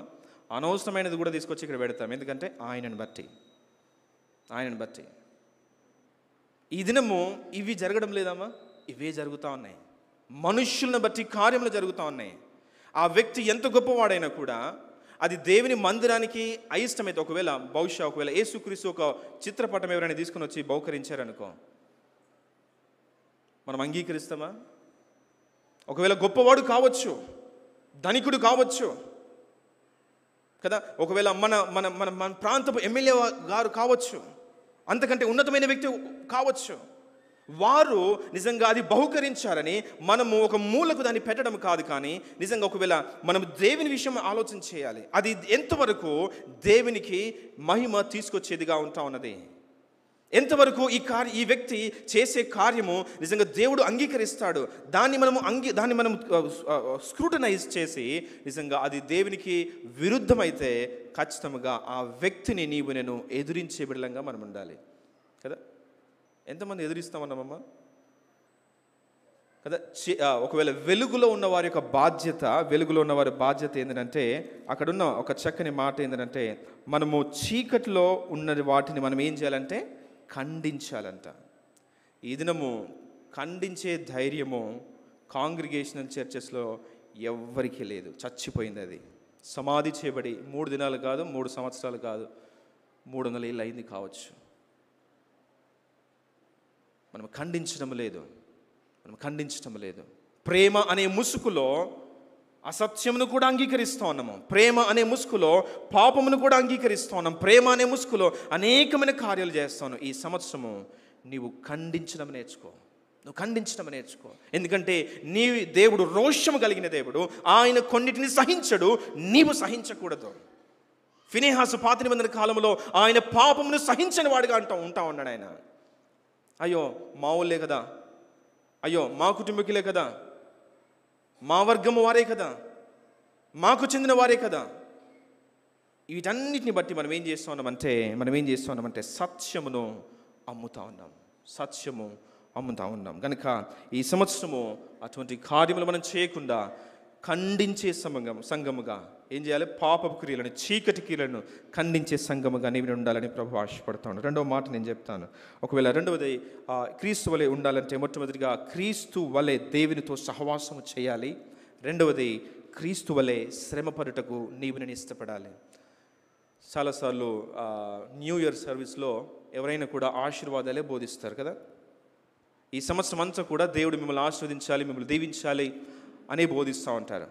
కానీ బైబిల్ బోధిస్తున్న సత్యం ఏంటంటే ఈ నూతన సంవత్సరంలో నీవు క్రీస్తు వలె శ్రమ పడుటకు నీవు ఇష్టపడాలి. అసలు ఆశీర్వాదం అది. అసలు ఆశీర్వాదం ఏమమ్మా? బంగారం ఆశీర్వాదమమ్మా? చీరల ఆశీర్వాదమా? నగల ఆశీర్వాదమా? అమెరికా సంబంధం ఆశీర్వాదమా? వారు క్రైస్తవులా కాదా మనకు అవసరం లేదు, కానీ అమెరికా సంబంధం అయితే చేసేస్తూ ఉన్నారు చాలామంది. కట్నం వచ్చే సంబంధం ఆశీర్వాదము కాదు. కట్నం రాకపోయినా కూడా ఒక దైవికమైన కుటుంబానికి నీ బిడ్డను, నీ కుమారుని, కుమార్తెనిస్తే అది ఆశీర్వాదము. ఈ దినము ఆశీర్వాదమును మనము వస్తువులలో కోలుస్తూ ఉన్నాము. దేవుడు కారు ఇస్తే దేవుడు మనం ఆశీర్వదించాడంటా ఉన్నాడు. ఒక దినం 15 సంవత్సరాల తర్వాత ఆ కారు నువ్వే తీసుకుపోయి ఏం చేస్తావు? స్క్రాప్లో పడేస్తావు. దేవుని ఆశీర్వాదము it will never go into scrap.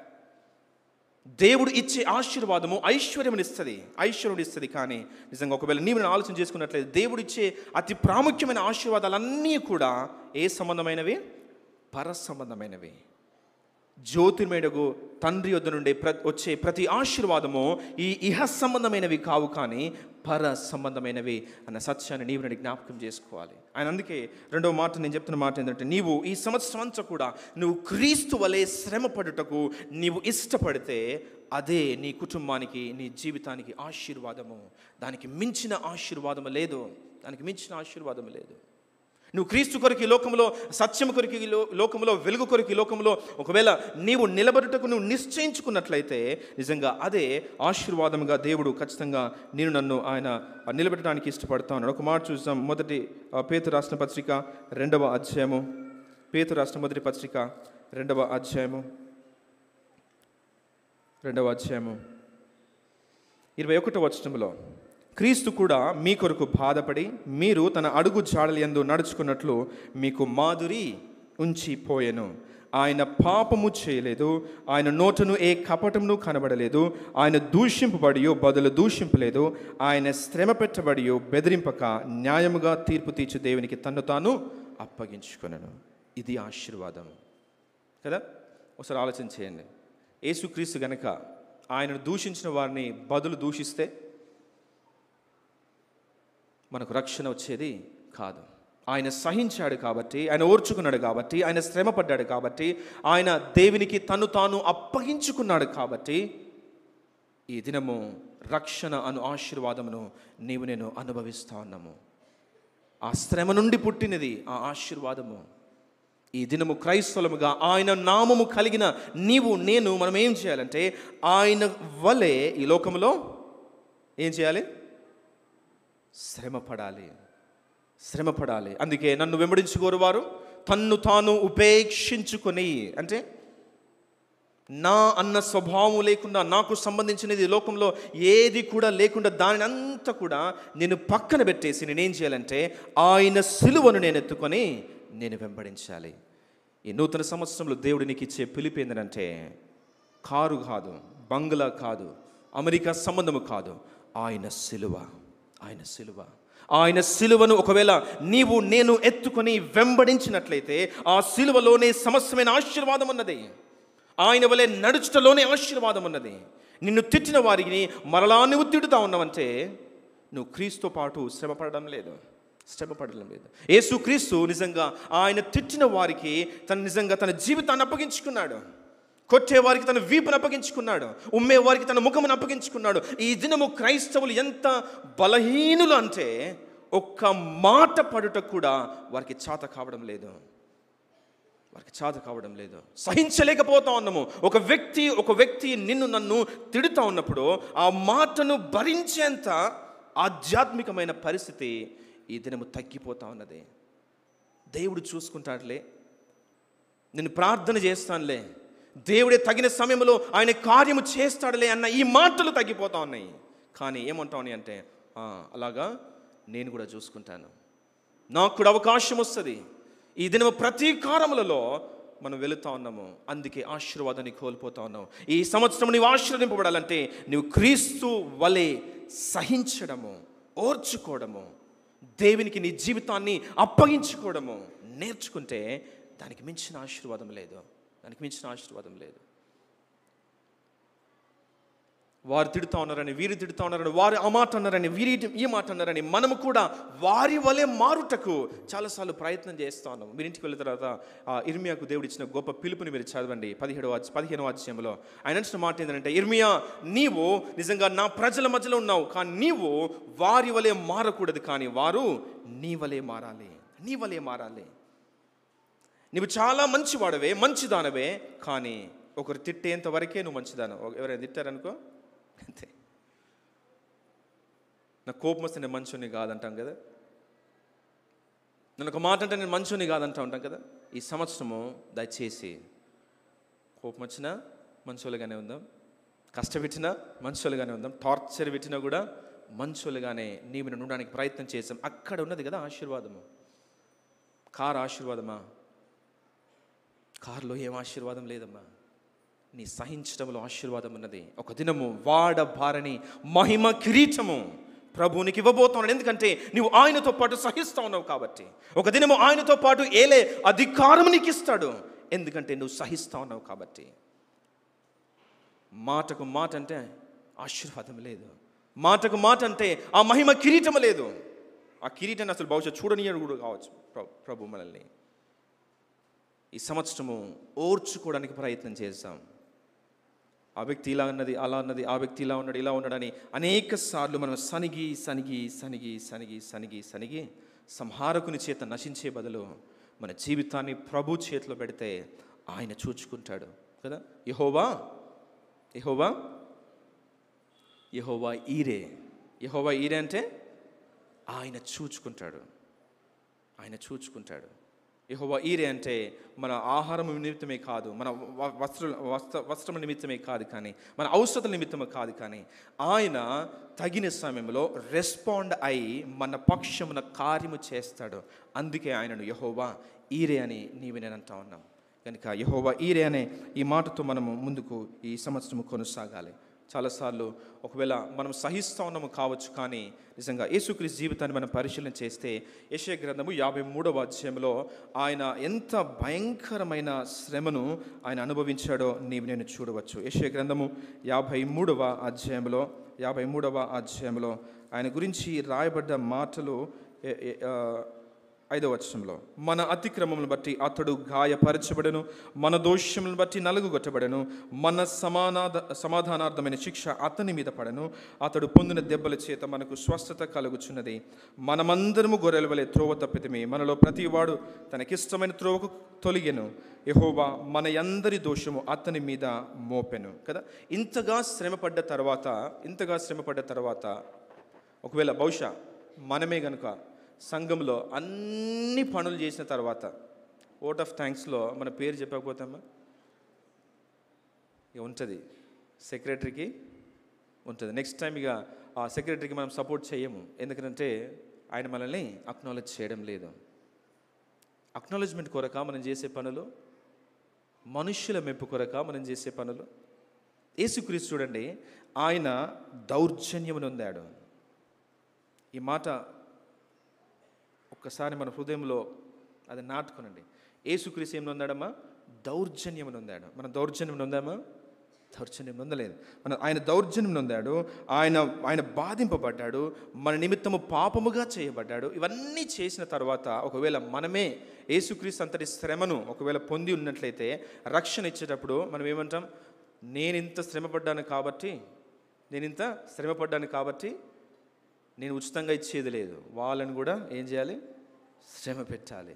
కానీ యేసుక్రీస్తులో ఉన్న గొప్పతనం ఏంటంటే 11వ వచనంలో, యెషయా గ్రంథం 53వ అధ్యాయం 11వ వచనంలో, అతడు తనకు కలిగిన వేదనను చూచి తృప్తి నొందును, నీతిమంతుడైన నా సేవకుడు జనుల దోషములను భరించి తనకున్న అనుభవ జ్ఞానము చేత, లేక తన్ను గూర్చిన అనుభవ జ్ఞానము చేత అనేకులను నిర్దోషులుగా చేయును అని అంటున్న మాట చూడండి. ఇంత మీ కొరకు నేను శ్రమపడ్డాను కాబట్టి మీరు నన్ను తెలుసుకుంటే చాలు, రక్షణ నేను మీకు ఇవ్వడానికి నేను సిద్ధంగా ఉంటా ఉన్నాను. ఇది క్రీస్తు యొక్క మనస్సు. ఆయన శ్రమ పడుతూ ఉన్నాడు, ఆ భారమంతా కూడా భరిస్తూ ఉన్నాడు. కానీ నిజంగా లబ్ధిదారులకు ఏం చేస్తున్నాడు? ఆయన ఉచితముగా కార్యమును చేస్తూ ఉన్నాడు. ఈ దినము ఒక క్రైస్తవ మంచి నాయకులు ఏం చేయాలంటే, నిజంగా వారు ఏం చేయాలంటే ప్రతి బాధను, కష్టను, నష్టం వారు ఏం చేయాలి? భరించాలి. నాయకత్వం అంటే సామాన్యమైన పని కాదు, కాపరత్వం అంటే సామాన్యమైన పని కాదు. నువ్వు మంచిగా ఉన్నావా? ప్రాబ్లమే. చెడ్డగా ఉన్నావు? ప్రాబ్లమే. మాట్లాడిన ప్రాబ్లమే, మాట్లాడకపోయినా ప్రాబ్లమే, చూసినా ప్రాబ్లమే, చూడకపోయినా ప్రాబ్లమే, వచ్చిన ప్రాబ్లమే, రాకపోయినా ప్రాబ్లం. నువ్వేం చేసినా నువ్వు కాపరివి కాబట్టి నీ జీవితమే ప్రాబ్లం రా నాయన. నువ్వు కాపరిగా ఉండాలంటే వీటన్నిటికీ సిద్ధపడాలి. మంచి చేసి చెడును అనుభవించుటకు సిద్ధపడాలి. Then only you are qualified to be a pastor. సంఘ పెద్దల, మంచి చేసి అందరితో తిట్లు పడాలి.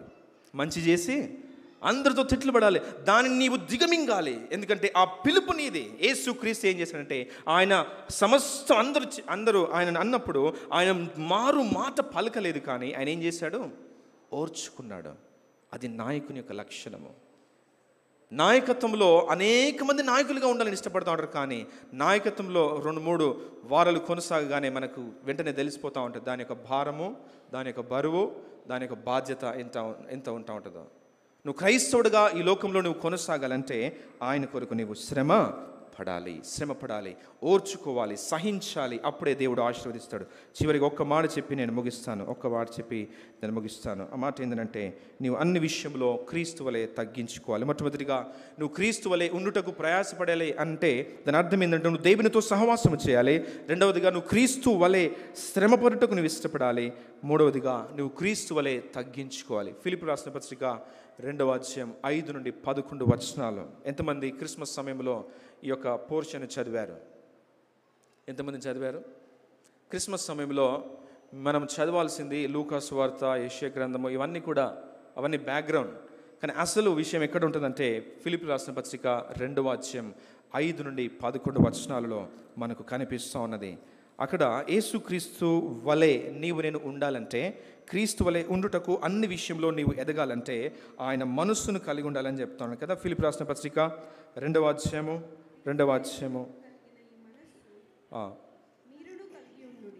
ఆయన దేవుని స్వరూపం కలిగిన వాడయ్యుండి దేవునితో సమానంగా ఉండుట విడిచిపెట్టకూడని భాగ్యమని ఎంచుకొనలేదు గాని, మనుష్యుల పోలికగా పుట్టి దాసుని స్వరూపమును ధరించుకొని తన్ను తానే రిక్తినిగా చేసుకొనెను. చాలమ్మా. అక్కడ యేసుక్రీస్తు గురించి రాయబడ్డ మాట ఏంటంటే, ఈ క్రిస్మస్లో ఆయన ఏ రీతిగా చేయబడ్డాడంటే, ఆయన దేవునితో సమానంగా ఉండుట ఆయన ఇష్టపడలేదు, కానీ మనతో ఉండడానికి ఆయన ఇష్టపడ్డాడు కదా. అటువంటి దేవుణ్ణి ఈ దినము నీవు నేను ఆరాధన చేస్తూ ఉన్నాం. యేసుక్రీస్తు జీవితంలో అతి ప్రాముఖ్యమైనది ఏంటంటే, ఆయన తన్ను తాను ఈ లోకములో ఏం చేశాడు? తగ్గించుకున్నాడు. ఈ సంవత్సరము దేవుడిచ్చే హోంవర్క్ ఏంటంటే, అమ్మా నువ్వు ఏ స్థితిలో దేవుడు నిన్ను నన్ను ఉంచినా కూడా నీవు నేను క్రీస్తు వలె తగ్గించుకున్నట్టుకు మనం ఇష్టపడదాం. ఒకవేళ ఆ తగ్గింపు మన జీవితంలో లేకపోతే అనేకమైన సమస్యలు మన జీవితంలో మనమే ఏం చేసుకుంటూ ఉంటాం? పోగు చేసుకుంటూ ఉంటాం. యేసుక్రీస్తు జీవితాన్ని చూడండి. ఆయన మనుష్యుల కొరకు, నీ కొరకు, నా కొరకు ఈ లోకంలోనికి రావాల్సిన అవసరత ఏమున్నదమ్మా? ఆయన దేవునితో కూడా ఉన్నాడు. ఆయన ఈ సృష్టి అంతటిని కూడా తయారు చేసిన వాడు. ఆయన నోటి మాట చేత, ఆయన నోటి మాట పలుకగానే ఈ సృష్టి అంతా కూడా ఉనికిలోనికి వచ్చేసింది. అంత గొప్ప శక్తిమంతుడు ఆయన. నిజంగా నలుసు వంటి నీ గురించి నా గురించి ఆలోచన చేసి, అయ్యో నేను ఈ రీతిగా ఉంటే సరిపోదు, నా ప్రజల వలె నేను ఉండాలని ఆయన అబ్రహాము సంతాన స్వభావమును ధరించుకొని ఆయన ఈ లోకంలోనికి ఆయన వచ్చాడు. నా స్వభావం, నీ వంటి వాడు, నా వంటి వాడు ఆయనకు కావలసి వచ్చింది. ఈ దినము కొన్ని కార్యాలు మన జీవితంలో జరగాలంటే మనల్ని మనం తగ్గించుకోవాలి. తగ్గించుకోకపోతే మన కుటుంబంలో సమాధానం లేదు. తగ్గించుకోకపోతే నీ యొక్క వర్క్ ప్లేస్లో సమాధానం లేదు. నీవు తగ్గించుకోకపోతే సంఘములో సమాధానం లేదు. నువ్వు సమస్య వారితో వీరితో అనుకుంటా ఉన్నావు బహుశా కావచ్చు, కానీ బహుశా సమస్య నీతోనే ఉండవచ్చు. నీవే ఆ సమస్య కావచ్చు. అందుకే ప్రభు అంటా ఉన్నాడు, ఒకవేళ ఆ యేసు క్రీస్తు కలిగిన ఆ మనస్సు నీకు కలిగి ఉంటే నిజంగా ఖచ్చితంగా దేవుడు కార్యం చేస్తాడు. ఆ తగ్గింపు ఒకవేళ నీవు కలిగి ఉన్నట్లయితే దేవుడు కార్యము చేస్తాడన్న సత్యం నీవు నేను జ్ఞాపకం చేసుకోవాలి. ఈ లోకంలో యేసుక్రీస్తు ఆయన గురించి రాయబడ్డ మాట ఏంటంటే మార్కు సువార్త 10:45 మనుష్య కుమారుడు ఈ రీతిగా ఈ లోకానికి వచ్చాడమ్మా. ఆయన పరిచారము చేయించుకున్నట్టుకు రాలేదు, కానీ పరిచర్య చేయుటకును అనేకులకు క్రయధనముగా అతని ప్రాణమును అర్పించుటకును ఈ లోకంలోనికి వచ్చాడు. యేసుక్రీస్తు ఈ లోకంలోనికి వచ్చినప్పుడు ఆయన సమస్తమును కోల్పోయాడు. ఈ దినము క్రీస్తు కొరకు నీవు నేను ఏమి కోల్పోతా ఉన్నామమ్మా? What are we losing for Christ? యేసుక్రీస్తు కొరకు ఈ లోకంలో నీవు నేను ఏమి కోల్పోతా ఉన్నాము? మనం ఉన్న చోటలే మనం ఉండాలి, మనకున్న అన్నీ మనకు ఉండాలి, కానీ ప్రభు కార్యం జరగాలంటే జరగదు. ప్రభు మన కుటుంబాన్ని బాగు చేయాలంటే ఆయన చేయలేడు. మన వర్క్ ప్లేస్లో సమాధానం రావాలంటే అది దొరకదు. నీవు మనము తగ్గించుకుంటే ప్రభు కార్యము ఆయన చేస్తాడు. క్రిస్మస్లో ఉన్న అతి ప్రాముఖ్యమైన సందేశం ఏంటంటే ప్రభు సమస్తము నీ గురించి నా గురించి ఆయన కోల్పోయాడు. ఈ క్రిస్మస్లో బహుశా నువ్వేం కోల్పోయావో నాకు తెలీదు. If you're not losing anything, that's not a biblical Christmas. కదా, క్రిస్మస్లో మనం ఏమనుకుంటామంటే అన్నీ పొందుకోవాలి కదా. మీ ఇంటికి వస్తే చెప్పాలి, మీ ఇంటికి వస్తే ఏమిస్తారు, మా ఇంటికి వస్తే ఏం తెస్తారు. ఇదే ప్రిన్సిపల్ని బట్టి లోకం నడుస్తూ ఉన్నది. కానీ యేసుక్రీస్తు మన ఇంటికి వచ్చేటప్పుడు సమస్తమును కోల్పోయి ఆయన నీ కొరకు నా కొరకు కల్వరి సిలువలో ధారపోశాడు. He gave it all for us. ఆయన కల్వరి సిలువలో తన ప్రాణమును ధారపోశాడు. క్రీస్తు కొరకు ఈ లోకంలో నీవు నేను ఏమి కోల్పోయినా కూడా తక్కువ కాదు కదా. యోబు తన జీవితంలో సమస్తము ఒకటే దినమున కోల్పోయాడు. ఆయన నోటి మాట ద్వారా కూడా పాపము చేయని వాడుగా మనం చూస్తూ ఉన్నాం. ఈ దినము మనం ఎంత బలహీనలమంటే, మనం ఇక్కడ నుండి ఇంటికి వెళ్ళేటప్పుడు మన కారు టైర్ పంచర్ అయిందనుకో దేవుని తిట్టుకుంటామమ్మా. ఆ పాస్టర్ గారు ఎకంచంలో లాలగూడెంలో వచ్చాడంట, అప్పుడే ముగించవచ్చు కదా, ఇంతసేపు ముగించాడు, చాలాసేపు తీసుకున్నాడు కనుక ఎండలో నా కారు అంతా ఉన్నది, అది వెళ్ళేటప్పుడు నిజంగా ఏదో ముళ్ళు గుచ్చింది, టైర్ పంచర్ అయింది. దేవా నీ మందిరానికి రాకొస్తే నా టైర్ పంచర్ చేస్తావా నాయన అని మనం ఏం చేస్తామమ్మా? దేవుణ్ణి తిట్టుకుంటాం. యాక్సిడెంట్ అయిందనుకో దేవుని తిట్టుకుంటాం, బాధ అయిందనుకో దేవుని తిట్టుకుంటాం, జ్వరం వస్తే దేవుని తిట్టుకుంటాం, ఏదైనా బాధ అయితే దేన్నైనా కూడా దేవుని మధ్యలో లాగి ఆయనను మనము ఖచ్చితంగా తిట్టుకునే పరిస్థితుల్లో నీవు ఉంటా ఉన్నాము. చాలా బలహీనలుగా నీవు ఉంటా ఉన్నాం. కానీ క్రీస్తుని వెంబడించిన మన పితరులు వారు కోల్పోయి కూడా, ఒకసారి ఆలోచన చేయండి, ఒక కుటుంబంలో ఒక్క వ్యక్తిని కోల్పోతేనే వారు కోలుకోవడానికి చాలా సంవత్సరాలు పడుతూ ఉన్నది. కానీ ఈ దినము యోబును చూస్తూ ఉన్నాము.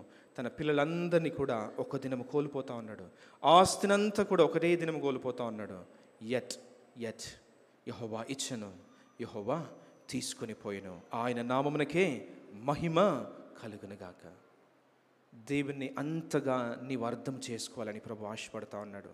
ఈ సంవత్సరం దేవుడు నాకు ఇచ్చిన గొప్ప టాస్క్ ఏంటంటే మనము ప్రేమ కలిగి సత్యము చెప్పుచు క్రీస్తు వలె ఉండుటకు మనము అన్ని విషయములలో ఏం కావాలి? ఎదగాలి. నువ్వు క్రీస్తు వలె ఎదగాలి, క్రీస్తు వలె ప్రేమించాలి, క్రీస్తు వలె క్షమించాలి, క్రీస్తు వలె సహించాలి, క్రీస్తు వలె శ్రమపడాలి, క్రీస్తు వలె నిజంగా అనేక మన జీవితంలో కోల్పోటకు నీవు సిద్ధంగా ఉండాలి. అప్పుడే కదా బయట ఉన్న వారు నిజంగా అమ్మో క్రైస్తవ్యం అంటే ఇంత గొప్పది అని వారు తెలుసుకొని వారు లోపలికి వచ్చేది. ఈ దినము మన సమస్యలే మనకు సరిపోతా ఉన్నదమ్మా, మన సమస్యలే మనకు సరిపోతా ఉన్నది. మనం బయటికి వెళ్ళి సువార్త ప్రకటించే నిజంగా ఆ స్వేచ్ఛ లేదు అని చెప్తా ఉన్నాం, కానీ ఆ స్వేచ్ఛను చంపేస్తూ ఉన్నాము. ఎవరిని చంపేస్తూ ఉన్నామంటే క్రైస్తవులమైన మనమే ఆ స్వేచ్ఛను చంపేస్తూ ఉన్నాము. ఎస్, దెర్ ఇస్ స్టిల్, ఇంకా ఆ స్వేచ్ఛ ఉన్నది. ఇంకా నీ సహోదరుని ఇంటికి వెళ్ళి you can SIT one on a table and speak to him about Christ. యేసుక్రీస్తు గురించి నీ సహోదరునితో చెప్పే అవకాశం ఇంకా ఉన్నది. గడిచిన సంవత్సరం బహుశా నువ్వెంతమందికి యేసుక్రీస్తుని పరిచయం చేసావో నాకు తెలియదు, కానీ ఈ సంవత్సరమైనను ఎందుకు మనల్ని ఉంచాడంటే యేసుక్రీస్తు గురించి ఒక్కసారైనా మాట్లాడతావని. మీ పితరుల గురించి మాట్లాడుతున్నావేమో, మీ తల్లి గురించి, మీ తండ్రి పరిచర్య గురించి, మీ తాతల పరిచర్య గురించి, మీ ముత్తాతల పరిచర్య గురించి ఎవ్వరికి అవసరం లేదమ్మా. యేసుక్రీస్తు గురించి మాట్లాడండి, యేసుక్రీస్తు గురించి మాట్లాడండి. యేసుక్రీస్తు ఏ రీతిగా నీ పాపమును కడిగాడో మాట్లాడండి. యేసుక్రీస్తు ఏ రీతిగా నీ కుటుంబంలో నెమ్మదినిచ్చాడో మాట్లాడండి. యేసుక్రీస్తు ఏ రీతిగా నీ కొరకు చనిపోయాడో మాట్లాడండి. యేసుక్రీస్తు నీ కొరకు ఆయన ఏ రీతిగా త్యాగము చేశాడో మాట్లాడండి. మన కుటుంబం ఏమున్నదమ్మా, అది కృప, దేవుడిచ్చిన కృప అంతే. ఆ సమయంలో మన కుటుంబం ఉన్న దేవుడు వాడుకున్నాడు. దేవుడు ఒకవేళ గాడిదలు ఉంటే గాడిదలను కూడా వాడుకుంటాడు కదా. మనమందరము కేవలము గాడిదలు మాత్రమే, ఆయన వాడుకునే గాడిదలు మాత్రమే. He is the one who needs to get the glory. ఆయన గురించి మనం మాట్లాడితే ప్రజలు రక్షణలోనికి వస్తారు. వచ్చే సంవత్సరం అంతా కూడా ఎక్కడెక్కడ దేవుడిని నిలబెట్టినా కూడా ఆయన గురించి మనం మాట్లాడి ఆయన స్వరూపంలోనికి మనందరం కూడా మార్చబడతాం గాక. ఓపికతో సహించి ఓర్చి విన్న మీ అందరికీ నా వందనాలు చెల్లిస్తాను. దేవుడు మీ అందరినీ కూడా దీవించి బలపరిచి ఆయన స్వరూపంలోనికి మార్చుతూ అనేకులకు దీవెనకరంగా ప్రతి విశ్వాసిని కూడా క్రీస్తు వలె మీరు మారుటకు దేవుడు సహాయం చేసి బలపరచును గాక. ప్రార్థన చేసుకుందాం. పరిశుద్ధుడానికి వందనాలు, మహోన్నతుడానికి స్తోత్రాలయ్యా తండ్రి. అవును ప్రభా, నీవు మా మాదిరివి, నీ వలె తండ్రి మేము అన్ని విషయంలో ఎదుగుటకు సహాయం చేసి బలపరచమని, దానికి కావలసిన ప్రతిదీ కూడా మాకు మీరే ఇచ్చి మీరు సహాయం చేస్తారని నమ్మి నిన్ను స్తుతిస్తూ నీకు ఘనపరుస్తూ యేసుక్రీస్తు పరిశుద్ధ నామములో అడిగి వేడుకుంటున్నాము తండ్రి. ఆమెన్. Thank you.